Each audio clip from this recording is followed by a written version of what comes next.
میں ایک دفعہ پھر پروگرام کراس کوشچن بائی ریاض عاجز میں آپ کا خیر مقدم کرتا ہوں. ناظرین، آج کے پروگرام میں ہمارے ساتھ ہیں جنرل اسد درانی، سابق سربراہ ISI. ہم ان سے بات کریں گے پاکستان کی سیاسی صورتحال پر اور پاکستان میں جو انکشافات کا موسم چل رہا ہے اس کے پس منظر میں کیا اسباب ہیں، اس تعلق سے ان سے گفتگو کریں گے. اور انٹرنیشنل سینیریو میں بھی تھوڑی سی بات کریں گے کہ وہ طاقتیں، وہ عالمی طاقتیں جو پاکستان کے خلاف سازشیں تیار کر رہی ہیں، اب انہوں نے کون سا تانا وانا بنا ہے پاکستان کو اس نیٹ میں لانے کے لیے.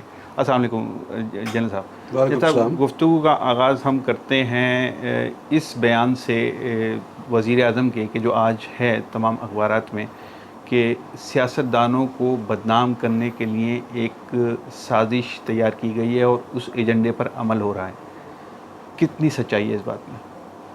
نہیں جانتا ہوں میں بالکل کہ اس میں کیا سچائی ہے، لیکن ایک چیز تو سمجھ آتی ہے کہ جب بھی ایسا کام شروع ہوتا ہے اور جیسا ہمارا مزاج بن چکا ہوا ہے، خاص طور پر پرولیفریشن آف میڈیا کی وجہ سے، جس میں میڈیا کا بڑا ایک دلچسپی ہوتی ہے کہ کس طرح کے سبجیکٹس اور اس طرح کے ایشوز کو ابھاریں، اس سے ان کی ساکھ بھی بنتی ہوگی، ویورشپ بنتی ہے، پیسے آتے ہوں گے. وہ جو سنو بال ایفیکٹ ہوتا ہے اس کے اندر سے آپ مختلف قسم کے نتیجے نکالتے رہتے ہیں. جن لوگوں کا خیال ہے کہ وہ ابھی اس وقت اس سے اثر زیادہ ہو رہا ہے، اور صرف حکومتی پارٹی نہیں ہے، نواز لیگ بھی یہی بات کر سکتی ہے، ان کا خیال ہوگا کہ یہ ان کے خلاف ہے. جو لوگ یہ جو پیچھے محرکات ہوتے ہیں، جو لوگ شروع کرتے ہیں، جو ان کے متعلق کچھ سوچنا چاہیں گے، وہ کہتے ہیں شاید انہوں نے اپنے فائدے کے لیے کیا ہے، اپنی پروفائل ٹھیک کرنے کے لیے کیا ہے. میرے نزدیک تو ایک تیسرا چیز ہے جو کہ اس سے بھی زیادہ اہم ہے. جو کام ہے صحیح والا جو میڈیا کا، کہ جو کرنٹ ایشوز ہیں جو کہ آپ نے کچھ کا ذکر بھی کیا، وہ جو زیادہ ضروری ہیں، باہر کا ہی نہیں صرف اندر کے بھی، شوگر کرائسس ہو گیا تو باقی، اور گورننس کے معاملات ہو گئے، کرپشن کی باتیں ہو رہی تھی، ٹرائل کی بات ہو رہی تھی، اس سے فوکس ہٹا کر کسی اور جگہ پر لے جانا بڑا آسان ہو گیا ہے. ایک صرف شوشہ چھوڑنے کی ضرورت ہے، اور سب لوگوں کا خیال ہے کہ اگر انہوں نے اس میں حصہ نہ لیا تو وہ پیچھے رہ جائیں گے. ان کی اپنی آرگنائزیشن بھی کہتی ہوں گی کہ آپ اس سے بات کریں. اس کا اثر کیا ہوتا ہے؟ کسی کو کوئی فائدہ نہیں ہوگا، سوائے چینلز کو ضرور ہو جائے گا، ریونیو مل جائے گا، کچھ عرصے کے لیے ہی صرف فوکس جو ہے آپ کا ڈائیورٹ ہوگا. اچھا، اس پہ میں بات کرتا ہوں بریگیڈیئر امتیاز کے میں صرف آپ الزامات. کو میں تھوڑا سا میں دوسرا آپ سے سوال کر لوں ریلیٹڈ جو ہے، وہ جو بدنامی کی حوالے سے ہم نے بات کی کہ بدنام کرنے کی کوشش کی جا رہی ہے، جو وزیر اعظم کا بیان ہے ایک، اس میں اعترافی بیان بھی تو شامل ہے نا. جیسا کہ عابدہ حسین نے اعتراف کیا کہ مجھے IGI کے چینل سے پیسے دیے گئے، ان کو ملے پیسے، لیکن مجھے نہیں معلوم تھا کہ ISI کی طرف سے ہیں. جی، تو اس کو آپ پھر کیا کہیں گے؟ اس میں اعتراف جب شامل ہے، اس کا مطلب ہے کہ بات حقائق پر مبنی ہے. اس پر بھی بات آتے ہیں کہ کچھ عرصہ جب پروفائل جو فوکس ادھر رہا، اصل ایشوز تو اپنی جگہ وہ واپس آئیں گے. سب سے زیادہ جس کو نقصان ہوتا ہے ان میں ایک تو آپ کی ویور ہے، جو کہ کچھ عرصے بعد فرسٹریٹ ہو جاتے ہیں کہ یہ کیا باتیں ہو رہی ہیں، ٹھیک ہے. کیا اس کا پیغام. جہاں تک سچائی کی اور اس کی بات تعلق ہے، کیا پتہ ہے کس چیز میں کتنی سچائی ہے، اور آخر میں اگر سچائی ڈھونڈنی ہے واقعی، تو پھر یہ فورم تو نہیں ہے جہاں پر لوگ بیٹھ کر ایک دوسرے کو الزام تراشی کر رہے ہوں اور جو مرضی کر رہے ہوں، کیونکہ وہاں پر آپ پورے ثبوت تو پیش نہیں کر سکتے. ثابت چیزیں ہوتی ہیں جب آدمی کے پاس اتنا دل گردہ اور ہمت ہو کہ یہ چیز لے کر کورٹ میں چلا جائے یا خود کورٹ میں جائے. وہاں پر جا کر ان کو ثابت کرنا پڑتا ہے، ان کو ثبوت دینے پڑتے ہیں. ایسے بھی تو دوسرے ثابت ہوتے آدمی ہیں جن صاحب کہ ایک آدمی اعتراف کر لے جرم کا کہ میں نے کیا، تب بھی ثابت ہو گیا، یا میرے خلاف کوئی جرم کا ثبوت پیش کر دیا ہے تب ثابت ہوتا ہے. تو جب عابدہ حسین نے اعتراف کیا کہ انہیں اتنے پیسے ملے IGI کے پلیٹ فارم سے یا IGI کی پبلسٹی کے لیے، تو اس کا مطلب ہے اعتراف ہے نا. اعتراف کس ثابت چیز تو کا؟ ہو گیا. نہیں، اعتراف کس چیز کا؟ ان کے پاس اپنی وجوہات ہیں، اور وہ وجوہات جو ہیں کہ کیوں کیسے آیا اور کیوں ایکسیپٹ کیا، اور اس انوائرمنٹ میں ان کو کیا سمجھ تھی کہ کدھر سے آ رہا ہے، یہ چیز تو وہاں پر ہی صرف ہوگی جب کہ وہ کورٹ میں بیٹھیں گے، سب طرف کے وٹنسز ساتھ ہوں گے. کیونکہ یہ وہ سیریس کام ہے، یہ صرف میڈیا ٹرائل اور لوگوں کی انٹرٹینمنٹ کے لیے نہیں ہے کہ آپ نے یہاں پر کیا، کچھ عرصہ واہ واہ ہوئی، کچھ لوگوں کی پھکی اڑ گئی، کچھ لوگوں نے مزہ لیا شوشہ چھوڑ کر. لیکن یہ وہ چیزیں ہیں جن کے متعلق جو کہ آپ کہہ سکتے ہیں کہ واقعی ان کا اثر قومی سلامتی کے ساتھ بھی ہے، اس کا اثر پروسیجرز اور اصولوں کے ساتھ بھی ہے، یہ میڈیا پر نہیں طے ہو سکتا۔ ٹھیک ہے، تو یہ فرمائیے آپ کہ بریگیڈیئر امتیاز اچانک خاموشی توڑ کے میدان میں آ گئے اور الزامات کی انہوں نے یا سچائیاں پھیلانے کا انہوں نے عزم کر لیا اور یہ کہا کہ میں حقائق بتاؤں گا، عوام کا حق ہے حقائق جاننا، لیکن 18 سال کے بعد کیوں سر؟ نہیں، میں بالکل اسپیکولیٹ نہیں کرنا، چونکہ میں لوگوں کو کہتا ہوں کہ آپ مت اسپیکولیٹ کریں، آپ دیکھیے کہ کیا ہو رہا ہے، یہ ہونا چاہیے یا نہیں ہو رہا۔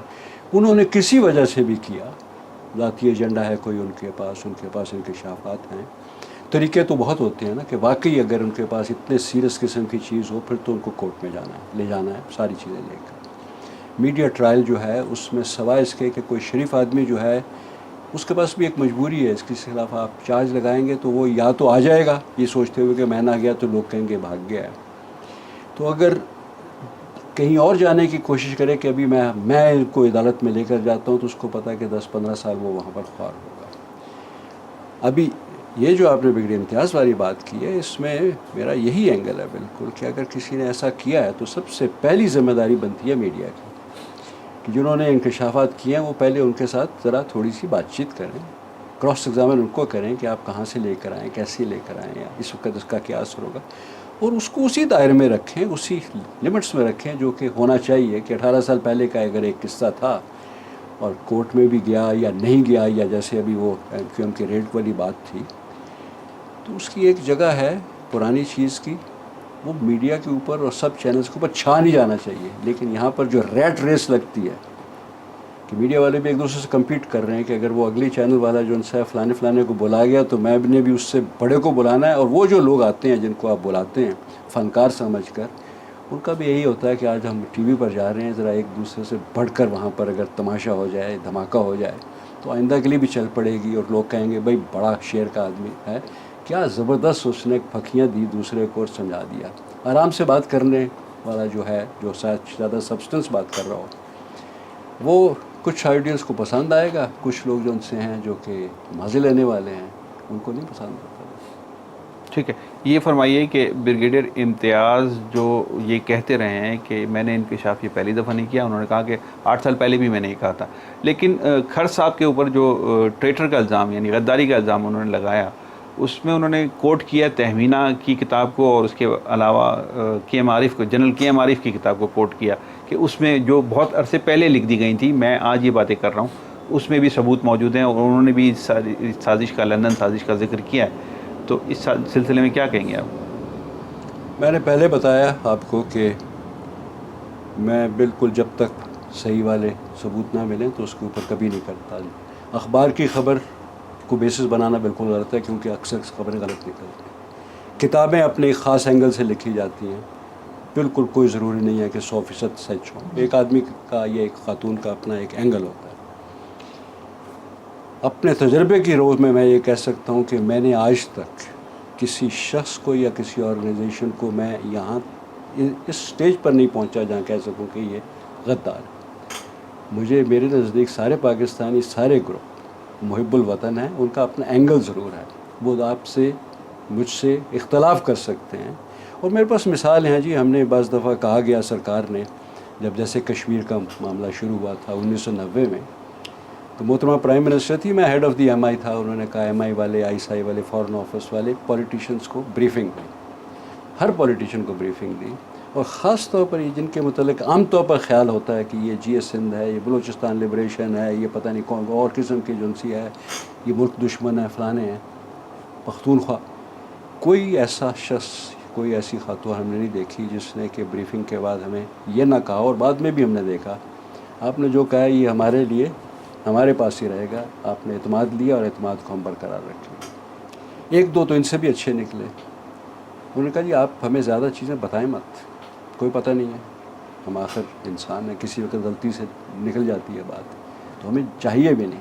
یہ جو لوگ کریدنا چاہتے تھے تو پھر کیا ہوا، وہاں پر ہمیں زیادہ شک پڑتا ہوتا تھا، لیکن غداری کا الزام میں کسی پر بھی نہیں لگا سکتا اپنے تجربے کو۔ تو آپ اس طرح کے ٹرینڈ کو غلط سمجھتے ہیں؟ بالکل غلط ہے، اور جل کو جو الزام لگاتے ہیں، میرا خیال ہے کہ میڈیا یا حکومت کا کام بنتا ہے کہ اگر وہ کورٹ میں نہیں گیا اور آ کر لوگوں کو یہاں پر اخبار میں آرٹیکل لکھ کر یا میڈیا کے اوپر بدنام کر رہا ہے، تو اس شخص کو آپ لوگ یا تو کراس ایگزامن کریں، اور اگر ہمت دے اللہ یہ کسی میں یہ توفیق دے تو ان لوگوں کو آپ کورٹ میں لے جائیں، کیونکہ انہوں نے الزام لگایا ہے کسی پر بڑا سیریس قصہ کا۔ ابھی ان کا کام بنتا ہے اونس آف پروف، ان کے اوپر آ جاتا ہے کہ آپ ثابت کریں کہ آپ نے یہ شخص کو، اس خاتون کو یا اس آرگنائزیشن کو اگر آپ اتنا بڑا چارج لگا رہے ہیں تو آپ ثابت کیجیے۔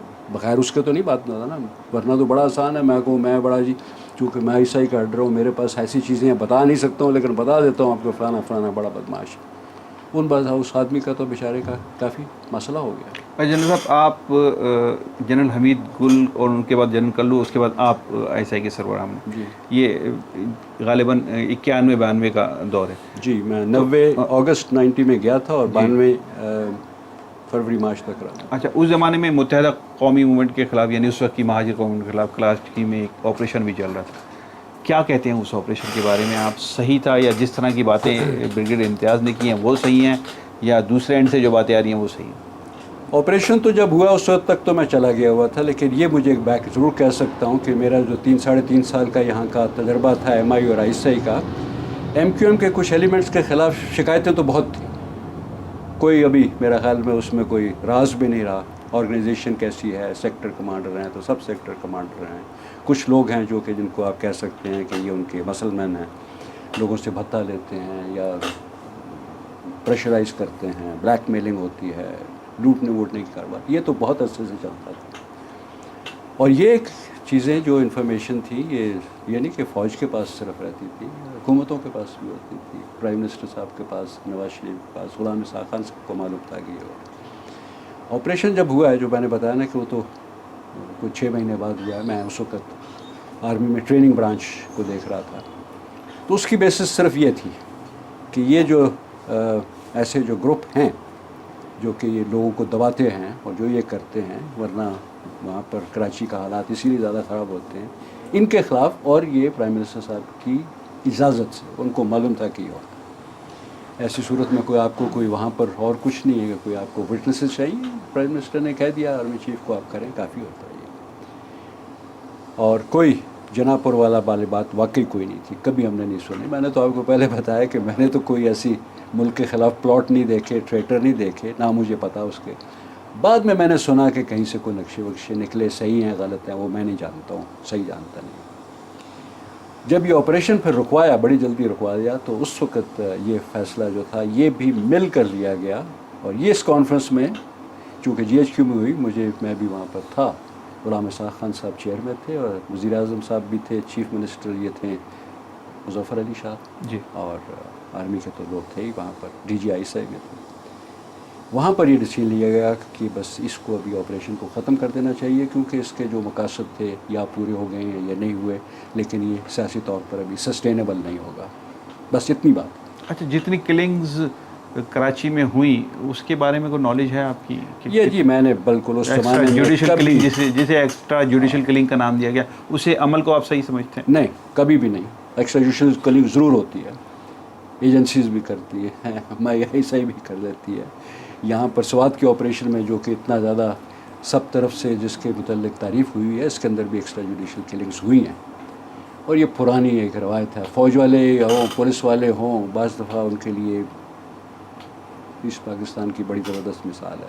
لیکن اس زمانے میں کبھی 15,000 کا فگر، 15,000 بہت بڑا فگر ہے، فگر 5 کا بھی کہہ سکتے ہیں کہ ٹھیک نہیں ہے، لیکن جو کیجولٹیز کی جو سائڈ لائن پر ہمیں معلوم ہوتی تھی وہ کبھی بھی اتنی نہیں تھی ہوئی، 100 سے کم ہے، 100 سے زیادہ ہے، مجھے یہ بالکل اس You do not agree with the figure, but you say کہ یہ something must have happened۔ یہ تو اس کے اندر ان بلٹ ہے نا کہ اگر آپ نے آپریشن ایسا کیا ہے، گئے ہیں لوگوں کو آپ نے ٹارچر چیمبرز پر قبضہ کیا ہے، فائرنگ ایکسچینج ہوئی ہوگی، کچھ لوگ مارے گئے ہوں گے، اور یہ اس کے اندر میں نے بتایا نا کہ ہوتا ہے، اس لیے میں یہ نہیں کہوں گا کہ نہیں ہوئی ہے، کیونکہ اچھا، یو ڈو ناٹ فیور کہ یہ ہونا چاہیے، یہ تو آپ ناظرین ایک چھوٹے سے بریک کے بعد ہم دوبارہ آتے ہیں اور ہم بات کریں گے جنرل اسد درانی سے مزید، لیکن ہم اب اگلے مرحلے میں بات کریں گے پاکستان کی سیاسی صورتحال پر اور انٹرنیشنل سینیریو میں بھی تھوڑی سی بات کرنے کی کوشش کریں گے ایک بریک کے بعد۔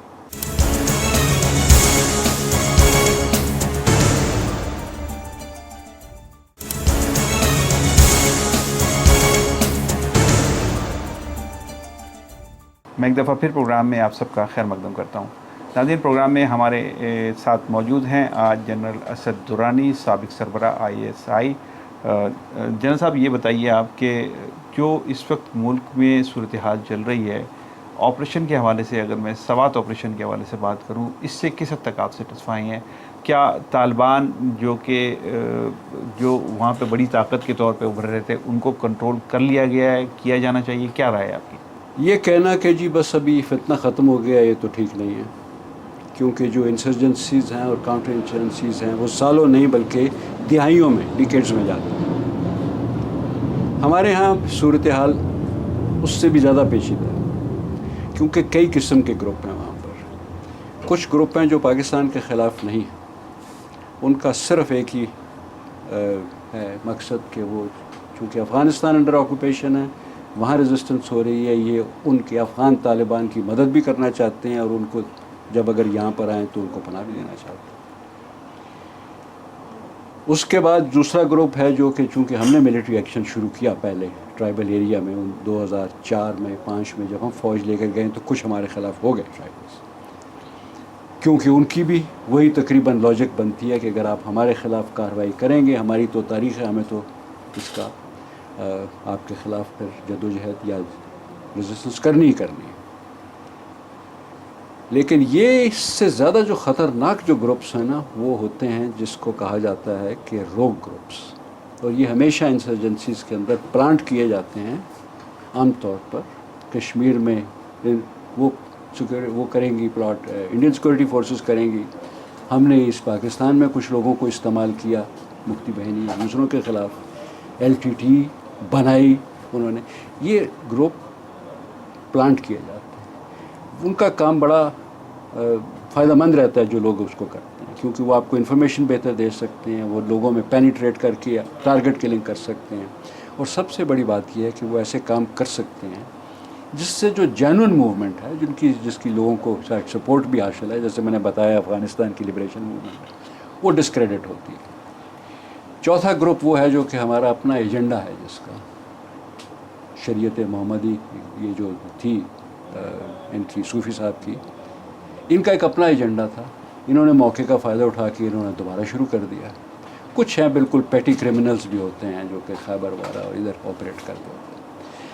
ایک اور مسئلہ پیدا ہو جاتا ہے کہ کچھ عرصے بعد کسی کا ایجنڈا پیور رہتا نہیں ہے، کیونکہ وہ آپس میں نیٹ ورکنگ کرتے ہیں، کیونکہ سب نے فوج کا مقابلہ کرنا ہے، یہاں پر تو کئی فوجوں کا مقابلہ کرنا ہے، تو ان کے ایجنڈے بھی آپس میں مکس اپ ہو جاتے ہیں. پہلے جو کس کا پیورلی افغان تھا وہ پیورلی افغان نہیں رہا، وہ ایک اس سے بھی بڑا یا اس سے بھی چھوٹا ہو گیا. تو چونکہ اتنا یہ کمپلیکیٹڈ معاملہ ہے، اس لیے اس کو کہنا کہ جلدی ختم ہو جائے گا یہ تو غلط ہے. انسرجنسی چلتی بھی بہت زیادہ ہے. یہ ضروری تھا آپریشن کرنا وہاں پر، کیونکہ یہ لوگ واقعی ابھی اپنے پرانے ایجنڈے سے بھی باہر نکل رہے تھے، اور ویسے بھی جو کام کر رہے تھے اس سے بہت تکلیف ہو رہی تھی، لوگوں کو بھی ہو رہی تھی، پاکستان کو بھی ہو رہی تھی. تو ایک تو اس کا یہ اینگل ہو گیا کہ یہ ابھی اور چلے گا. ایک ہی بس بات اور کرنی چاہتا ہوں کہ یہ جب تک افغانستان میں فورن آکوپیشن ہے، افغانس نے تو مزاحمت کرنی ہی کرنی ہے. اچھی اور بری بات نہیں ہو رہی، یہ ان کا ہے. یونائٹڈ نیشنز انسیڈنٹلی وہ بھی اس کا حق دیتی ہے، جب بھی آپ آکوپیشن میں آپ ریزسٹ کر سکتے ہیں، انہوں نے کرنا ہے. اور جب تک یہ ریزسٹنس وہاں جاری ہے اور آکوپیشن ہے، ہمارے ہاں کچھ گروپ ضرور رہیں گے، ایکٹیو رہیں گے. ان کو مینیج کرنا، اچھا، ان کو یہ ٹھیک بڑی کرنا. امپورٹنٹ آپ بات کریں. اور اسی تعلق سے میں اسی سے جڑا ہوا ایک سوال آپ سے کرنا چاہتا ہوں. طالبان کے بارے میں کہا جاتا ہے یہ ISI نے بنائی، کیا سچائی ہے؟ طالبان ابھی تو جو طالبان ہم جس بات کہتے ہیں نا، وہ طالبان تو نہیں ہے نا. نہیں، وہ تو آپ کہہ رہے ہیں نا کہ وہ اس نیٹ سے باہر نکل چکے ہیں، اس ایجنڈے سے یہ باہر اور نکل چیز ہے جس کو نیو طالبان کہنا بہتر ہے. وہ جو طالبان 1995-96 میں ہوئے تھے وہ ISI نے بنائے نہیں تھے. ہمیں بھی تھوڑا سا تجربہ ہے، ہم اس پوزیشن میں نہیں ہیں کہ افغانستان میں ایک اتنا بڑا افیکٹو اتنا پاپولر گروپ بنا سکیں. ہم نے کسی کو تھوڑے سے پیسے دیے، اس نے ایک کام کر دیا، کوئی پہلے ہی کام کر رہا ہے اس کو سپورٹ کر دیا، یہ تو کر سکتے ہیں. لیکن افغانستان میں ایک پوری فوج ایسی کریٹ کرنا جو کہ 80-90% افغانستان کو قابو میں کر لے، پاکستان کیا کسی کے بس میں بھی نہیں. یہ جو کہا جاتا ہے میں بتا دوں نا، trained in Pakistan and were sent to training Afghanistan. کا جو ایلیمنٹ ہے اس کو لوگ ایگزیجریٹ کرتے ہیں. روسیوں کے خلاف جب جہاد ہوا تھا، جو بہت بڑی لڑائی ہو رہی تھی، تو ہمارا کام جو اس وقت افغان مجاہدین کو ٹرین کرنا تھا، بس اتنا ہی ہوتا تھا. نیا ویپن سسٹم آیا. ٹرین دا افغان مجاہدین، یہ تو ہے. نہیں اتنا نہیں، اتنا ہی ٹرین کرنا تھا کہ نیا سسٹم ان کو دیا، اسٹنگر دیے یا ریڈیو سیٹ دیے تو ان کو ٹرین کر دیا. باقی جہاں تک ان کا رائفل کا استعمال ہے، گراؤنڈ کا استعمال ہے، وہ دوسروں کو ٹرین کر سکتے ہیں افغانز، اور افغانز کو کوئی ٹرین نہیں کرتا. اچھا، اس وقت یہ ٹریننگ کیا اس لیے آسان تھی کہ امریکہ سپورٹ کر رہا تھا نہیں، افغان جہاد کو؟ ابھی آپ مجھے طالبان کی بات ختم کرنے دیں کہ طالبان جب 95-96 میں ایمرج ہوئے ہیں، یہ ان مجاہدین کے خلاف ایمرج ہوئے ہیں جن کو امریکہ نے اور آئی ایس آئی نے اور پاکستان نے سپورٹ کیا تھا. ان کی حرکتوں کے خلاف طالبان موومنٹ آئی ہے، اور شروع میں میرے خیال میں ہمارے لوگ شاید پریشان بھی ہوں گے، لیکن جب دیکھا کہ طالبان موومنٹ اتنی پاپولر ہے افغانستان میں، لوگ مل رہے ہیں اس کے ساتھ، پھر افغانستان ان طالبان کو، ملا عمر والے طالبان کو پاکستان نے بھی سپورٹ کیا، اور امریکہ اور سعودی عربیہ نے بھی کیا. مقاصد مختلف تھے لیکن ہم تینوں نے اس کو سپورٹ کیا. ابھی اگر واپس جانا ہے کہ مجاہدین کو کتنا ہم سپورٹ کر رہے تھے، تو مجاہدین تو تھے، اور سب سے پہلے پاکستان نے فیصلہ کیا کہ سوویٹ آکوپیشن کے خلاف جو مجاہدین ہیں، ہم نے ان کی مدد کرنی ہے، ورنہ سوویٹ کہیں یہ نہ ہو کہ ڈورانڈ لائن پر پکا قائم ہو جائے ہندوستان ایسٹ میں، ادھر ویسٹ میں سوویٹ یونین، تو اس کو نٹ کریکر کہا کرتے تھے نا، ہم تو اس شکنجے میں آ جائیں گے. اس لیے ہم نے شروع کیا ان کو مدد کرنا. ٹریننگ تو بہت، میں نے بتایا نا کہ اتنی ضرورت ہوتی ہے، آپ مدد دیتے ہیں، پیسے دیتے ہیں، کچھ اور دیتے ہیں، آہستہ آہستہ وہ بڑھتی گئی. امریکہ تو 2 سال بعد آیا تھا. امریکہ کے آنے کا بڑا فائدہ ہوا، پیسے بھی زیادہ آ گئے، ویپنز بھی زیادہ مل گئی، لیکن جو پوری آرگنائزیشن تھی ریزسٹنس کی، سب سے پہلے تو اس کا جو کریڈٹ ہے وہ افغانز کو ہی جانا چاہیے، جو کہ لڑتے رہے. 1 ملین سے زیادہ، 1.5 ملین، بلکہ ابھی تو اس سے بھی زیادہ فگر بن گیا ہوگا، افغانز مارے گئے. انہوں نے ریزسٹ کیا. ہم نہ بھی مدد کرتے تو وہ کرتے. اوکے، افغانستان میں طالبان نے ریزسٹ کیا یا میں طالبان مجاہدین کی بات کر رہا ہوں. ٹھیک ہے، مجاہدین کا نے نام لے. ریزسٹ کیا، ہم نے مدد کی، امریکہ کی مدد بھی کارآمد ثابت. لیکن بعد میں طالبان کی حکومت بن گئی، اور طالبان کی تقریباً حکومت بنی. 85% ایریا پہ افغانستان کے طالبان کی حکومت تھی. جی، کہا یہ جاتا ہے کہ ان وار لارڈس کو جو اب بھی وہاں پر ہیں، ان کو طالبان نے اپنے ساتھ ملا لیا پیسہ دے کر، تو اتنے جلدی انہوں نے کیپچر کر لیا، اور اتنی ہی جلدی کیونکہ دوسری پارٹی نے، یعنی اب امریکہ نے انہی وار لارڈس کو خرید لیا، تو اب انہوں نے سرنڈر کر دیا. یہ بات صحیح ہے؟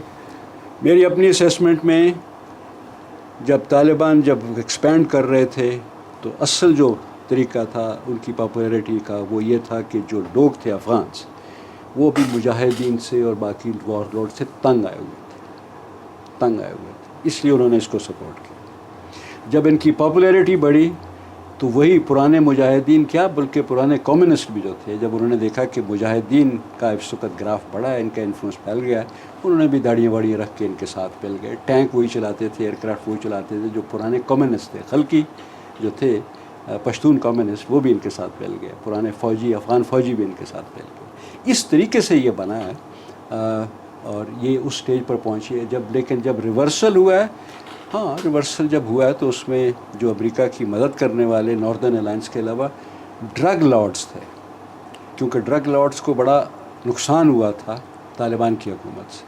طالبان نے تو ڈرگس والا کافی کنٹرول کر لی، بند کر دی. تو ڈرگ لارڈز کچھ وار لارڈ بھی ہوں گے ضرور اس میں، لیکن ناردرن الائنس اور ڈرگ لارڈز کی مدد جو تھی وہ امریکہ کا اس آپریشن جو 2001 کے بعد تھا اس میں کافی فائدہ مند تھا. اب کیا پوزیشن ہے؟ ابھی یہ پوزیشن ہے کہ امریکہ خود مانتا ہے کہ جی ہم ہار رہے ہیں وہاں پر لڑائی، اور یہ جو ہے یہ ہم اس کو قابو نہیں کر سکتے. ابھی سوچو کیسے نکلنا ہے. اوباما تک نے مارچ میں ایگزٹ اسٹریٹجی کی بات کر لی.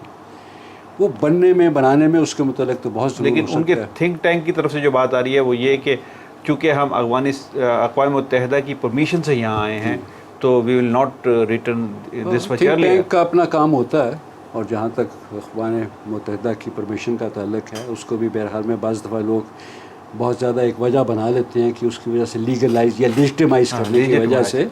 حالانکہ جو ہوتی ہے نا لیجٹیمیسی، وہ اقوام متحدہ نہیں دے سکتی، وہ تو کوئی انٹرنیشنل کورٹ ہی دے سکتی ہے. یہ تو اقوام متحدہ تو ایک گروپ ہے نا ایلیٹس کا، ہم نے مافیا کا گروپ ہے ہم نے بنایا ہے.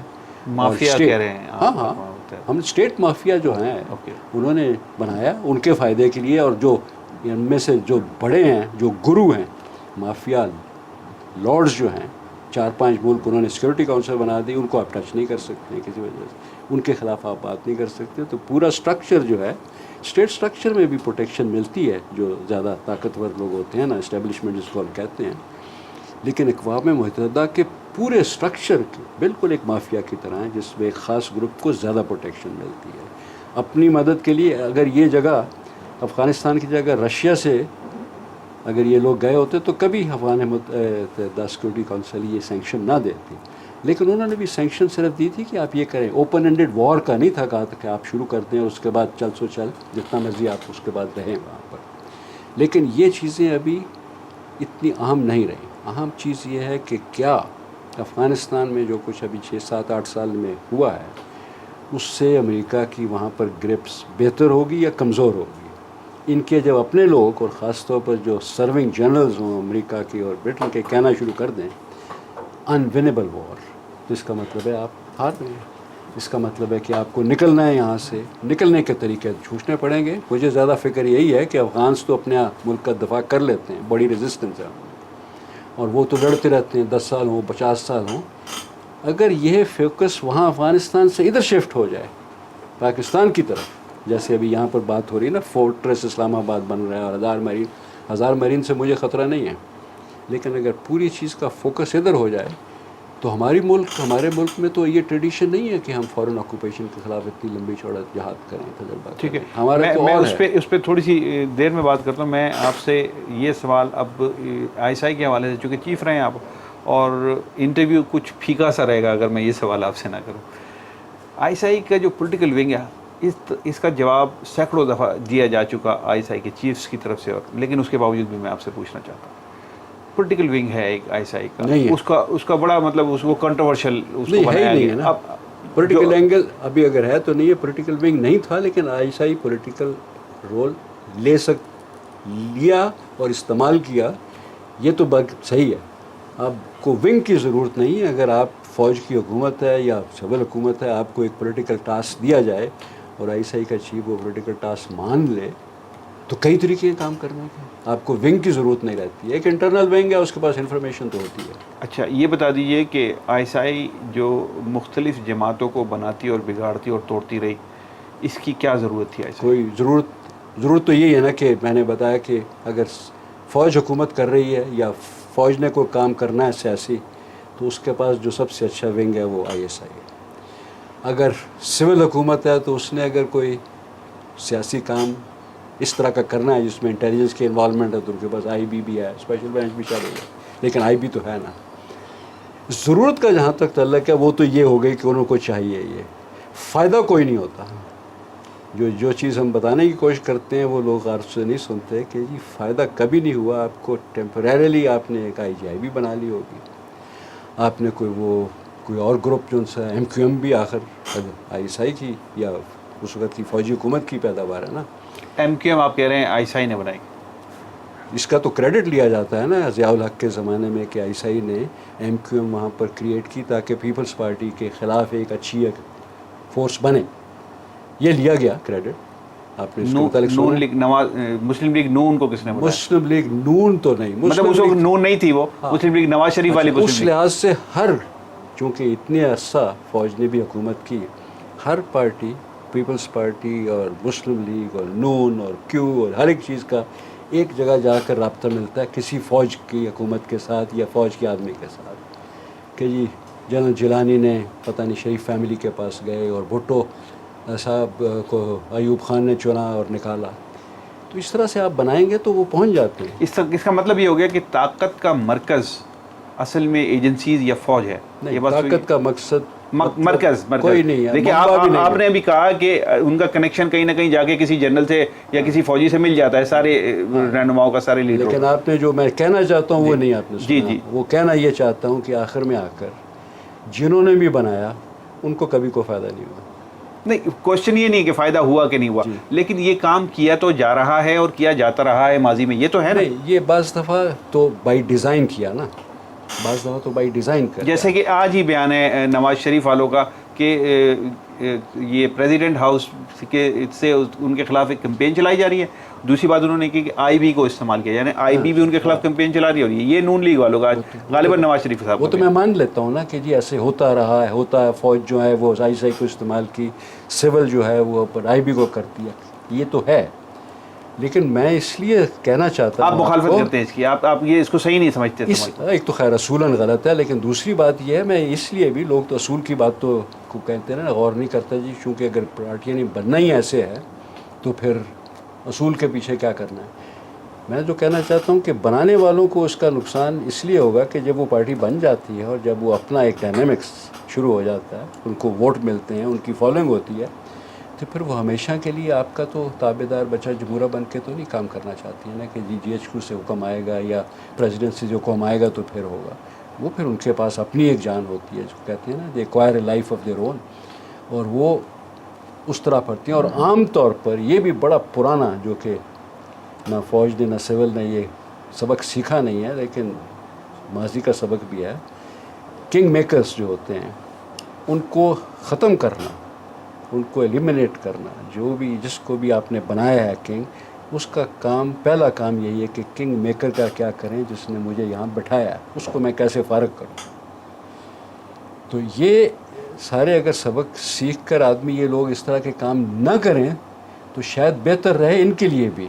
ایسا کے لیے بھی یہ وہ فرینکنسٹائن مانسٹر جو بناتے ہیں, وہ ایک پرانی ہے نا قواعد, کہ آپ نے بنایا ایک مانسٹر, وہ اتنا بڑا ہو گیا کہ وہ نے کریٹر کو کھا لیا, بنانے والے کو. یہ ایک بڑی پرانی جرمن ایک مت ہے, لیکن اس کے اندر سبق بہت ہے, کہ تقریباً ہمیشہ ایسے ہی ہوا ہے. آپ ضیاء الحق کو بنائیں گے, بھٹو کو پھانسی مل جائے گی. آپ نے چن کے پرویز مشرف کو نکالا, اس نے آپ کے خلاف ہو. بھندرا والا کو اپنے کام کے لیے استعمال کیا, وہ آپ کے خلاف ہو گیا. LTT ہندوستان نے بنائی, حماس اسرائیل نے بنائی. اس کے بعد کا ریلیشن شپ جب دیکھتے ہیں تو اس سے سمجھ آ جاتی ہے کہ کام ہوتا غلط ہے. لیکن آرگومنٹ جو اس وقت اگر دیا جاتا ہے نا, وہ بڑا اپیل کرتا ہے. اس وقت محسوس کہ ہوتا ہے میں نے ابھی ایک اتنی بڑی پارٹی ہے پیپلز پارٹی, یہ تو سویپ کر جائے گی, ون پارٹی رول ہو جائے گا. ملک کی جمہوریت کے لیے بڑا اچھا ہے کہ 2 پارٹی سسٹم ہو.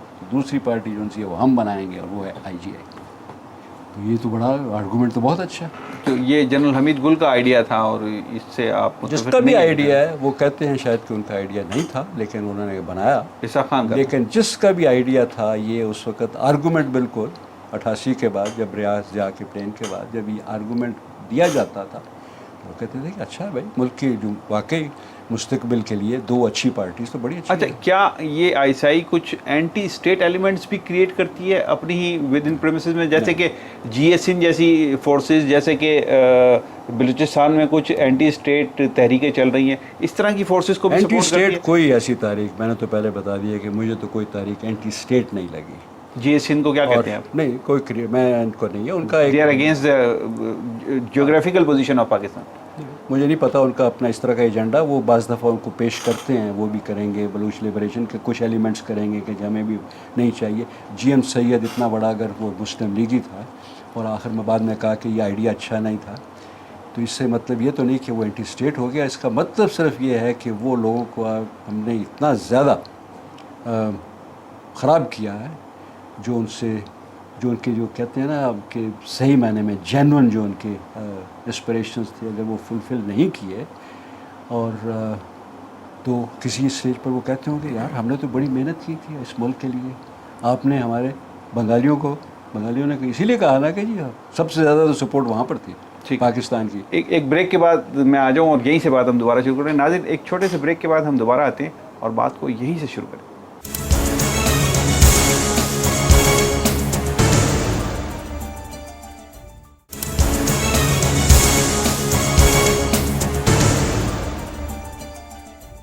میں ایک دفعہ پھر پروگرام کراس کوسچن بائی ریاض عاجز میں آپ کا خیر مقدم کرتا ہوں. ناظرین, آج کے پروگرام میں ہمارے ساتھ ہیں جنرل اسد درانی, سابق سربراہ ISI. جی, بریک سے قبل جو بات ہو رہی تھی بنگالیوں کے حوالے سے, آپ کہہ رہے تھے کہ ان کو رائٹ نہیں ملا غالباً, تو اگر ہم نے اس طرح ہینڈل کیا 15 16 17 سال, ایک سمجھ لیجیے. آگے یہ اس میں ایک یہ ضرور ہوتا ہے کہ آدمی آرگومنٹ شروع کر دیتا ہے, ہم نے بڑا خیال رکھا, وہ کہیں گے آپ نے نہیں رکھا. اگر ان کی پرسیپشن ایسی ہے کہ ہمارے ساتھ زیادتی ہوئی ہے, اور جو یہ ویسٹ پاکستان والے ہیں, یہ اپنا جو فوج ان کے پاس ہے, پولیٹیکل پاور ان کے پاس ہے, اور یہ استعمال کرتے ہیں اور ہمیں ہمارا پورا حق نہیں ملتا، تو آپ کہہ سکتے ہیں کہ جی وہ ابھی اینٹی اسٹیٹ ہو گئے. حالانکہ میرے حساب سے ایک نیچرل ڈیولپمنٹ تھی کہ اگر آپ لوگ ہمارے ساتھ ایسے کرنا چاہیں گے ہم اپنا ملک بنا لیں گے. لیکن یہ جو آپ جن کی گروپس کی بات کر رہے ہیں جی ایس ہند، اور جو جتنا مجھے یاد ہے ان لوگوں کا، ان کو بہت زیادہ تکلیف تھی کہ آپ لوگوں نے کام ٹھیک نہیں کیا. صحیح یا غلط کی بات نہیں ہو رہی، ان کی پرسیپشن ایسی تھی. جو بھی ملک کی حکومت ہوتی ہے، چاہے وہ ضیاء الحق ہے، بھٹو ہے، جس نے ہے، اس کا یہ فرض بنتا ہے کہ ان کو آپ نے کہاں تک ساتھ رکھنا ہے. لیکن اگر کوئی جینولی اینٹی اسٹیٹ ایلیمنٹ ہو جائے جو کہے کہ میں نے تو یہ پاکستان کو توڑنا ہے، اس کو کامیابی اس وقت نہیں ہوگی جب لوگ اس کے ساتھ نہیں ملیں گے. کیسے توڑ سکتا ہے؟ یعنی آپ جی ایس ہند کو یا اس جیسے گروپ کو غلط نہیں سمجھتے، ان کی ایگزسٹنس کی معقول وجہ آپ بتا رہے ہیں. میں ان لوگوں کے جو ایجنڈا ہے اس کے ساتھ یا اتفاق کر سکتا ہوں یا اختلاف کر سکتا ہوں. میں ان کو اینٹی اسٹیٹ ڈکلیئر کرنے کے لیے تیار نہیں ہوں جب تک کہ مجھے یہ نہ سمجھ آ جائے، جب تک میں خود کنونس نہ ہوں کہ ہم نے تو پوری کوشش کی تھی ان کو ساتھ رکھنے کی، ملانے کی، لیکن یہ پھر بھی کسی اور سے پیسے لے کر ابھی تیار ہو رہے ہیں ملک کے اندر کچھ کرنے کی. پھر میں کہوں گا یہ اینٹی اسٹیٹ ہے. فکر میں پھر بھی نہیں کروں گا کہ مجھے اس لیے ابھی بھی نہیں ہے، کیونکہ مجھے یہ پتا ہے کہ اس ملک کا کوئی حصہ، نہ کوئی گروپ، نہ کوئی ایتھنک گروپ، نہ کوئی پولیٹیکل پارٹی ملک کو توڑ کر کہیں اور جا رہی ہے.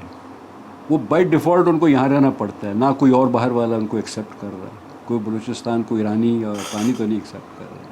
پشتون جو ہمارے ہیں، ہمارے تو 2 گنا ہیں افغانستان سے، لیکن دونوں سائڈ پر کوئی نہیں چاہتا کہ جی ہم نے بڑا پشتونستان بنا رہے ہیں، نہ افغانستان والے نہ ادھر والے. اچھا، اس طرح کا جو تاثر سارے ملک میں کریٹ کرنے کی کوشش کی جاتی ہے کہ سندھ اب گیا کہ جب گیا، بلوچستان اب گیا کہ جب گیا، بس یہ کل ہو جائے گا اور یہ پرسوں ہو جائے گا، یہ سب کیا ہے سر؟ یہی ہے ایک تو کچھ لوگوں کی ناعقلی بنیادی طور پر، کہ ان کا خیال ہے کہ وہ ماضی کی تاریخ میں اتنی دفعہ یہاں پر آئیں، فوجیں آئیں، یہاں پر قبضہ ہوا، چلے گئے، کبھی انگریز کا راج ہے، کبھی مغل کا راج ہے. ایک تو پرانی انسیکیورٹی دماغ میں بیٹھی ہوتی ہے. دوسرا یہ جو عادت ہوتی ہے کہ کسی چیز کے متعلق پورا سوچنا نہیں ہے. جیسے ہی کسی نے کہہ دیا کہ جی یہ ہو جائے گا تو ہم مان لیتے ہیں، ہاں بالکل جی سندھی تو چلے جائیں گے یا پشتون چلے جائیں گے. ان سے زیادہ ان کا سب سے زیادہ سٹیک ہے اس ملک میں. یہاں تو پھر بھی ان کے لیے کوئی چیز ہے. سندھی ہندوستان کے اندر جا کے کدھر غائب ہو جائے گا؟ یہاں پر تو آدھے سے زیادہ پرائم منسٹر جو ان سے ہے وہ پیش کر سکتا ہے. وہاں پر کیا ہے، ایک اڈوانی ہے جو کہ نہیں تو مرجر کی تو بات نہیں کرتے، وہ تو انڈیپینڈنٹ اسٹیٹ کی بات کرتے ہیں. انڈیپینڈنٹ اسٹیٹ پھر رہ نہیں سکتا. وائبلٹی آف دا اسٹیٹ کدھر ہو سکتا؟ سندھ اکیلا، ادھر ہندوستان ہے، ادھر پاکستان ہے، کدھر؟ کراچی کون سا ہمارا ایک حصہ ہے جو کہ وائبل ہے اکنامکلی، یا اگر وائبل کہہ دیں ہاں جی ہو بھی جائے گا، جس کو ملک کے اندر زیادہ فائدہ نہیں ہے. ملک کے اندر ان کو وہی چیزیں آپ دیں بلکہ ان کو زیادہ ملتا ہے. بلوچیوں کو 5 ملین بلوچی ہیں، ابھی ان کے پاس مارکیٹ ہے 160 ملین یا 170 ملین ملکوں کی، یہاں پر کام کر سکتے ہیں.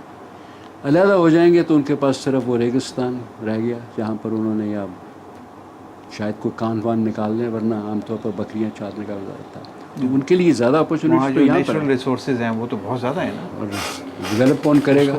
ڈیولپ کرنے کے لیے وہ جو لوگ فنڈنگ کر رہے ہیں تحریک چلانے کی، وہی ڈیولپ کریں گے. وہ ڈیولپ جب کریں گے تو ان کو کیا ملے گا اس کے اندر؟ پھر ان کے اوپر ایک فارن آکوپیشن ہو جائے گا. جیسے یو اے ای ایک ڈیولپڈ اسٹیٹ ہے لیکن اس کے جو اصل تانے بانے ہیں وہ کہیں اور ہیں، اصل ان کی ڈوریاں کہیں اور سے ہلتی ہیں. اسی طرح یہ بھی اسٹیٹ. لیکن وہی تو نا، وہ یو اے ای بننے کے لیے آپ کو کیا کرنا ہوگا، بلوچیوں کو کیا کرنا ہوگا. بلوچیوں کا ویسے کوئی انٹرسٹ نہیں کہ کوئی آ کے ان کے منرل ڈیولپ کرے، اور بجائے اس کے کہ وہ اسلام آباد سے لڑیں کہ جی آپ ہمارا شیئر دیں، اس کے بعد ان کو واشنگٹن یا لنڈن سے لڑنا پڑے گا کہ ہمارا شیئر دیں. ان کا بنیادی طور پر، اور یہ یاد رکھیے کہ جو لوگ ہیں ان کو معاشی جو ترقی ہے اس سے زیادہ ان کو اپنی آزادی اور اپنے جو معاملات ہیں ان کے اندر اثر دخل دینے کا اختیار جو ہے وہ زیادہ عزیز ہوتا ہے. یہ جو ہے نا کہ یہ پیسے صرف چاہیے، یہ اکنامک ڈیولپمنٹ اصل میں چیز ہے، یہ بات میں نہیں مانتا ہوں. اوکے، میں اب تھوڑا سا وقت مختصر ہے، میں ادھر آنا چاہتا ہوں. امریکنس کی پریزنس کے حوالے سے بات کرنا چاہتا ہوں. پاکستان میں کراچی میں بڑی تعداد میں، یہاں بھی، اور اب ایک خبر اور بھی ہے کہ بھارت بھی اپنی ایمبیسی کو ایکسٹینڈ کر رہا ہے، اس کی بھی توسیع کر رہا ہے. ایک پہلے ہی قلعہ تعمیر ہو رہا ہے امریکنوں کا، اب یہ بھارتیوں کا بھی ایک قلعہ ایمبیسی کی شکل میں، کیا کہیں گے اس پہ آپ؟ جب تک کہ مجھے یہ جو بھارت جو بنا رہا ہے، جب تک تفصیل نہ ملے اور کنفرم نہ ہو، اس وقت تک مجھے بھارتی ایمبیسڈر کا آج اسٹیٹمنٹ ہے اخباروں میں، اس کے اندر کیا کہا میں نے نہیں پڑھا ہوگا، اور جب تک مجھے اور ڈیٹیل نہیں ملے گی، کیونکہ ایمبیسڈر نے تو جو ایسی بات کہنی ہے جس سے جو کہ ان کو کہنی چاہیے، جب تک مجھے حقیقت نہیں پتہ لگے گی اس پر تو میں کامنٹ نہیں کروں گا. لیکن ابھی تک جو کچھ امریکہ کا یہاں پر کاروبار رہا ہے، کیونکہ بہت پرانا رہا ہے اور پچھلے 7-8 سال میں بہت زیادہ پریزنس بھی ہے، انفلوئنس بھی ہے، دخل اندازی بھی ہے، اس کے متعلق صرف اتنا کہوں گا، باہر کے ملک صرف اتنی دخل اندازی کرتے ہیں جتنی آپ ان کو اجازت دیتے ہیں. کوئی مجبوری نہیں ہے ہماری کہ ہم نے ان کو یہ سارا کچھ دینا ہے. اگر ہم کہیں کہ آپ یہاں پر فورٹریس نہیں بنائیں گے تو وہ نہیں بنائیں گے. میں نے اس سے زیادہ مختلف مشکل وقت دیکھے ہوئے ہیں جہاں پر ہمیں دھمکی ملتی تھی کہ اگر آپ نے اپنا نیوکلیئر پروگرام نہ بند کیا تو یہ کر دیں گے اور سینکشن لگ جائے گی اور کوئی پیسے نہیں ملیں گے. کوئی ہمارے پاس لیوریج نہیں تھا. یہاں پر ان لوگوں میں اتنی طاقت تھی، وہ کہتے تھے کہ جی ہم نے تو بنانا ہے. سول لیڈرشپ، ملٹری لیڈرشپ سب میں تھا کہ جی ہم نے تو بنانا ہے. اور کچھ عرصے بعد وہی امریکن واپس آ کے کہتے تھے اچھا یار پھر بنا لو، ہم کیا کر سکتے ہیں، لیکن آپ مہربانی کریں کوئی اور ہمارا کام دیکھیں نا، کوئی ڈرگس ورگس پر ہی کوآپریٹ کر دیں. ہم نے ان کو زیادہ دیا، یہ ہم نے ان کی باتیں انگرس کو بھی مانا، ان کی باتوں پر عمل بھی کیا، ان کے پریشر کے نیچے کام کیا، پھر ان کو یہ ملا. آج آپ کہہ دیں نکل جائیں، وہ نکل جائیں گے. تھوڑی سی قیمت دینی ہے، وہ دینے کے لیے آپ ایک دفعہ تیار ہو جائیں تو یہ قیمت بھی آخر میں نہیں دینی پڑے گی، کیونکہ انہوں نے جو کام ہمارے ساتھ مل کر کرنا ہے وہ انہوں نے کرنا ہی کرنا ہے. سر یہ تو ٹھیک ہے آپ کی بات کہ گورنمنٹ اگر کوئی اسٹانس لے لے، کوئی کھڑی ہو جائے کسی بات پر، تو کون پھر اس کا مقابلہ کر سکتا ہے. یہ بتا دیجئے کہ ان کے ڈیزائنز کیا ہیں اس حوالے سے کہ وہ 200 گھر اسلام آباد میں کرائے پہ لیتے ہیں، اپنے لوگوں کو وہاں رکھتے ہیں، مرینز یہاں پہ بھیجتے ہیں، کراچی میں بھیجتے ہیں. مقاصد کیا ہیں، کیا کرنا چاہتے ہیں؟ مقاصد ہوتے ہیں اسی طریقے سے بنتے ہیں جب ان کو نظر آ جائے کہ یہاں پر سچویشن بہتر ہے. میں پہلے ذکر کر چکا ہوں کہ افغانستان میں تو ان کو کسی نہ کسی وقت لوگ افغان نکال دیں گے، اس طرح کی پریزنس نہیں رہے گی، ملٹری پریزنس. کیا اس کے بعد ادھر شفٹ ہو جائے گی وہ کہ ہم رجسٹ نہیں کر رہے ہیں، ہم ان کو اجازت دے رہے ہیں یہ سارا کام کرنے کی. لیکن اس سے زیادہ ضروری بات میں آپ کو بتاؤں کہ جب کوئی بھی آپ لے کر ایک ڈیزائن جائیں کسی ملک میں کہ ہم نے یہاں پر کرنا ہے، یہاں بیٹھ کے بیسز بنائیں گے، پشاور میں بڑا ویئر بنے گا وغیرہ وغیرہ، جب ان کو نظر آ جائے کہ یہاں پر لوگ ہمارا ڈیزائن جو ہے وہ کامیاب نہیں ہونے دیں گے تو وہ نہیں ہوتا. لیکن جب نظر آ جائے کہ یہ لوگ تو تیار ہیں، جی ہم سے زیادہ یہ تیار ہیں، ہم نے تو صرف کہا تھا آپ ہماری افغانستان کے آپریشن کے لیے مدد کریں، یہ تو اپنے طور پر ہمیں 500-600 بندے انہوں نے اکٹھے کر کے دے دیے گنٹانوں میں لے جاؤ، یہ تو پیسے لے کے کام کرنے والے بندے ہیں. پھر آپ کے ڈیزائن بدل جاتے ہیں، پھر آپ کا ڈیزائن پہلے سے جو ڈیزائن تھا وہ اپ گریڈ ہو جاتا ہے. پہلے صرف ہوگا کہ آپ سے مدد لینی ہے، ابھی ہوگا کہ ہاں یہ تو بڑی اچھی جگہ ہے بھائی، افغانستان تو ہوتا ہی رہے گا لیکن پاکستان کے اندر اگر آپ یہاں بیس بنا لیں، 160 ملین کا ملک ہے، زیادہ ڈیمانڈز بھی نہیں ہیں، رجسٹ بھی نہیں کرتے، کچھ گالیاں نکالتے ہیں، بیت اللہ مسعود کو ماریں تو فوراً یہ سارے کہتے ہیں یہ امریکہ زندہ باد. یہ بہتر جگہ ہے، یہاں پر آپ بیس بنائیں. نیوکلیئر ایسیٹس محفوظ ہیں پاکستان؟ ابھی تک تو مطلب یہ ان اس کی طرح کا پریزنس کے باوجود محفوظ رہیں گے؟ اس لیے کہ جب تک وہ جو ہمارا سسٹم ہے جس طریقے سے وہ گارڈ ہو رہا ہے اس طریقے سے تو وہ کہا جا سکتا ہے کہ بہت سیکیور ہے. لیکن ایک اور بڑی وجہ ہے نیوکلیئر کیوں محفوظ رہتا ہے، اس لیے کہ جس نے نکالنا ہے اس کو یہ بھی پتہ ہے کہ جی ہمیں تو پتہ ہی نہیں ہے سب کو. 10-15 نکال لیے تو جو 10-15 کا نہیں پتہ اس کا کیا کریں گے. یہ نہ ہو کہ ہم کوئی ایسا کام کر بیٹھیں کہ یہ پاگل لوگ جو ان سے ڈسپریٹ ہو کے وہ جو چیز ہمارے قابو میں نہیں آئی یا ہمیں پتہ ہی نہیں ہے وہ کہیں انہوں نے چلا بیٹھیں، ایسٹ میں مار دیں، ویسٹ میں مار دیں. ایک لوز کینن جس کو کہتے ہیں اسی طریقے سے وہ ڈرٹی بام کی بھی ذکر ہوتی ہے، وہ کہیں پہنچ جائے اس کا کیا کریں گے. اس لیے لوگ نیوکلیئر ویپنز کو قابو کرنے کی کوشش ہی نہیں کرتے کیونکہ پتہ نہیں ہے کہ اس کا اثر کیا ہوگا.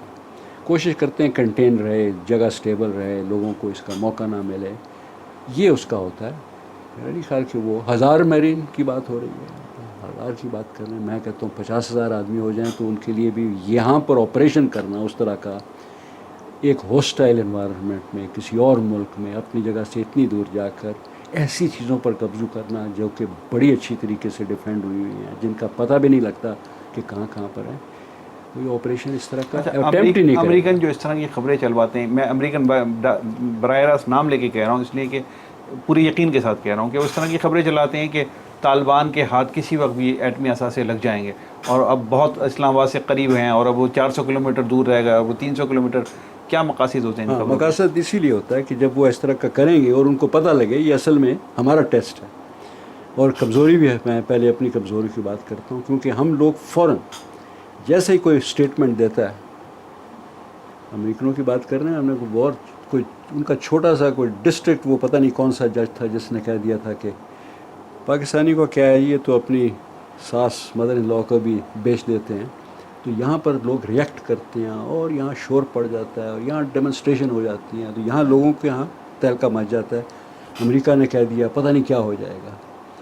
جب وہ یہ دیکھتے ہیں اس قسم کا کام ہے کہ یہ لوگ ڈیفینسو پر آ گئے ہیں، پریزیڈنٹ سے لے کر نیچے تک سب، تو ان کو تو بڑا فائدہ ہے. وہ کہیں گے آپ ڈیفینسو پر جائیں گے، آپ ان کو کہیں گے نہیں نہیں آپ آ کے دیکھیے ہم بالکل ٹھیک ہے، ہمارا سارا نظام بالکل ٹھیک ہے. آپ اسی چیز کو جب اگر ہم نے اگنور کرنا شروع کر دیا کہ وہ بول رہے ہیں اور یہاں پر ریئیکشن ہی نہیں ہو رہا، لوگ ہنس رہے ہیں کہ یہ کون بیوقوف ہے بات کر رہا ہے، کوئی ضرورت نہیں بات کرنے کی، یہ تو اتنی بیوقوف ہے، ریڈیکولس اس کو کہتے ہیں نا، اس پر کیا بات کرنی ہے، یہ باتیں بند ہو جائیں گی. ٹھیک ہے، یہ بتائیے کہ ملک میں فرقہ واریت بھی ایک پرابلم رہی ہے. فرقہ واریت کے حوالے سے یہ کہا جاتا ہے کہ ایجنسیاں ان کے پیچھے ہیں، کیا سچائی کیا ہے؟ یہ جو سوال ہوتا ہے نا کہ لوگ کہتے ہیں، یہ میرے لیے بڑا مشکل ہوتا ہے، کیونکہ میں نے آج تک نہیں سنا کہ یہ کون کہہ رہا نہیں، ہے. یہ کہ اخبارات کی اخبارات والی تبصرے بات خبریں نہیں. بتا رہا ہوں میں آپ اس کو. لیے اگر بہتر ہوگا کہ آپ مجھ سے وہ سوال پوچھیں جو آپ کا خیال ہے کہ ہے. اگر آپ کا خیال ہے کہ ایجنسیز کے پیچھے ہیں تو ضرور پوچھیے کہ کیا جی آپ ایجنسی والے فرقہ وارانہ فسادات کرواتے ہیں یا نہیں. پھر میرے لیے آسان ہو جاتا ہے سوال کرنا. اس کا جوابات میں آپ کو براڈلی دے سکتا ہوں بڑے آسانی سے.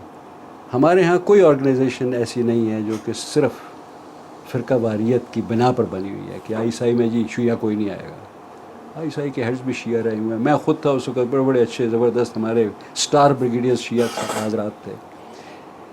حکومت کے اندر کوئی ایسی پارٹی میرے پاس نہیں ہے، کوئی مجھے نظر نہیں آتی جس میں ہم کہہ سکیں کہ یہاں صرف شیعہ اور سنی ہے.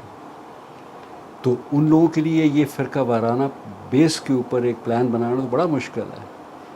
لیکن اس سے بھی بڑا آگے دیکھیے، میں جس علاقے میں پہلے رہتا رہا تھا، ایک نمبر ایک سول کالونی، زیادہ لوگ یہاں پر ہیں، نیچرلی سنی ہیں.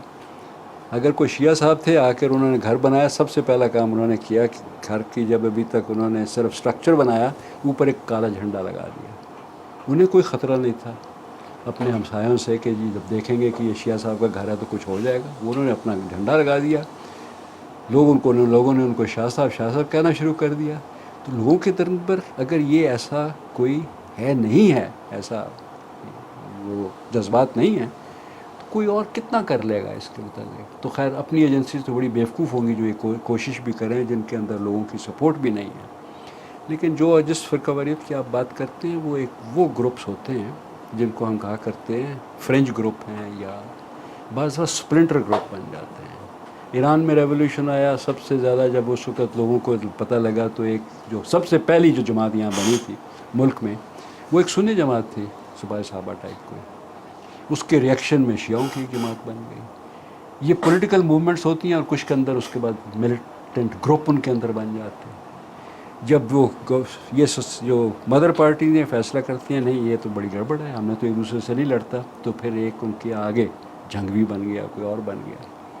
تو سپلنٹرنگ کے ساتھ یہ جو ملیٹنٹ گروپ جس کی ہم کارروائی دیکھتے ہیں وہ مارجنلائز ہوتا جاتا ہے. اچھا، ایرانی انقلاب کی ایکسپورٹ کو روکنے کے لیے پاکستان میں کچھ مذہبی گروپس کو بنایا گیا، اور ان کو فنڈنگ بھی سعودی عرب سے اور دیگر ممالک سے ملی، اور اس کو چلایا ایجنسیوں نے. میں نام نہیں لیتا آئی ایس آئی کا، اور مجھے معلوم بھی نہیں. میں پھر اگین یہ قیاس کی بنیاد پہ، یہ ان باتوں کی بنیاد پہ سوال کر رہا ہوں جو میں سنتا ہوں. کیا کہتے ہیں آپ اس سلسلے میں؟ یہی کہتا ہوں کہ جو قیاس کی بنا پر آپ کو جو خبر ملتی ہے اس کو آگے نہ پھیلائیں، کیونکہ اس میں بہت ممکن ہے کہ کوئی حقیقت نہ ہو جب تک کوئی وجہ نہ نظر آئے کہ جی یہاں پر کچھ ہو رہا ہے ایسی بات. جب آپ اس کے متعلق بات کریں گے اور کسی کو جواب دینا پڑے گا تو آپ وہی کام جو ڈیزائن ہے کسی کا فرقہ واریت پھیلانے کا اس کو پروموٹ کر رہے ہیں.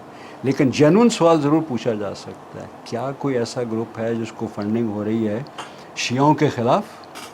تو جن لوگوں کو پتہ ہے وہ بتانا چاہیں تو بتائیں، لیکن اگر ان کو پتہ ہے تو اس کا پھر مداوع کرنے میں ان کا حصہ بنتا ہے۔ کوئی اتنا بڑا انقلاب کی ایکسپورٹ نہیں ہو رہی تھی ایران سے، کوئی اتنی بڑی ایکسپورٹ نہیں ہو رہی، انقلاب ایکسپورٹ ہوتے ہی نہیں ہیں۔ جب آپ کی ایک سچویشن، مجھے نہیں پتا کہ کون سا انقلاب ہے، آج تک میں نے تو نہیں دیکھا جو ساتھ والے ملک میں ایکسپورٹ ہو گیا ہو۔ اگر وہاں پر ایک انوائرمنٹ ایسی ہے جہاں پر کوئی انقلاب آنا ہے، کنڈیسیو انوائرمنٹ ضروری ہے۔ کنڈیوسو انوائرمنٹ کے بغیر پہنچے گا ہی نہیں۔ طالبانائزیشن جس کو ہم کہتے ہیں کہ پھیل رہی ہے، ہم کہیں گے کہ طالبان سے پھیلی ہوئی ہے، اور افغانز بالکل صحیح کہتے ہیں کہ ہمارے ہاں تو ایسا کام نہیں ہوتا تھا۔ ٹھیک سر، آخری سوال، وقت ختم ہو گیا، یہ پارا چنار میں کیا ہو رہا ہے سر؟ اتنے عرصے سے سارے یہ فرقہ روڈ بند وارانہ، ہیں، یہ فرقہ کیا وارانہ کون ہے۔ فورسز ہیں وہاں پہ کام نہیں کریں؟ دیکھیے، وہاں پر بھی بڑا ایک عام نیچرل فنامنا ہے، فورسز کوئی نہیں ہوتی اتنی بڑی۔ طاقت کی بات کر رہا ہوں میں، فورسز سے میری مراد قطعی فوج وہاں یا پر ایک ایجنسی۔ بیلنس ہوتا تھا، ایک بیلنس ہوتا تھا شیعوں کا اور سنیوں کا، ایتھنک بیلنس تھا۔ افغان ریفیوجی آئے جو سنی تھے تو بیلنس اپ سیٹ ہو گیا، سنی زیادہ ہو گئے، شیعہ کم ہو گئے۔ جب اس طرح کا بیلنس جب اپ سیٹ ہوتا ہے تو لوگ کوشش کرتے ہیں اس بیلنس کو دوبارہ ریکریٹ کرنے کے، کچھ ملیٹنسی کے تھرو، کچھ پروٹیسٹ کے تھرو۔ اس لیے یہاں پر ہمیشہ شیعہ سنی فساد ضیاء الحق کے زمانے میں اسی لیے زیادہ ہوتے تھے۔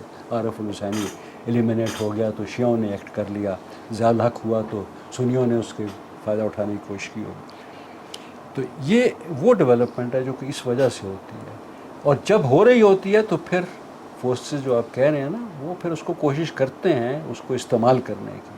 پارا چنار میں اگر گڑبڑ ہے اور وہاں پر ایک شیعہ سنی والی بات ہے، تو جو بھی اس ملک کا دشمن ہوگا وہ بیوقوف ہوگا جو اس کو استعمال نہ کرے، ایکسپلائٹ نہ کرے، وہ کوشش کرے گا اس کو تھوڑی سی اور تیلی لگانے کا، وہ تو ہو جاتا ہے۔ ٹھیک، آپ کا بہت شکریہ جنرل اسد درانی صاحب۔ ناظرین، جنرل اسد درانی کی گفتگو آپ نے سماعت کی، انہوں نے بڑے کھلے انداز سے سارے سوالات کے جواب دیے۔ یہ سارے جوابات آپ کے حوالے، آپ کی سوچوں کے حوالے، اور اس یقین کے ساتھ کہ ان ساری گفتگو کے بارے میں آپ ضرور سوچیں گے کہ ان کی گفتگو میں کس حد تک سچائی ہے اور کہاں انہوں نے تھوڑا سا احتیاط سے کام لیا ہے۔ اجازت چاہتا ہوں، اللہ حافظ۔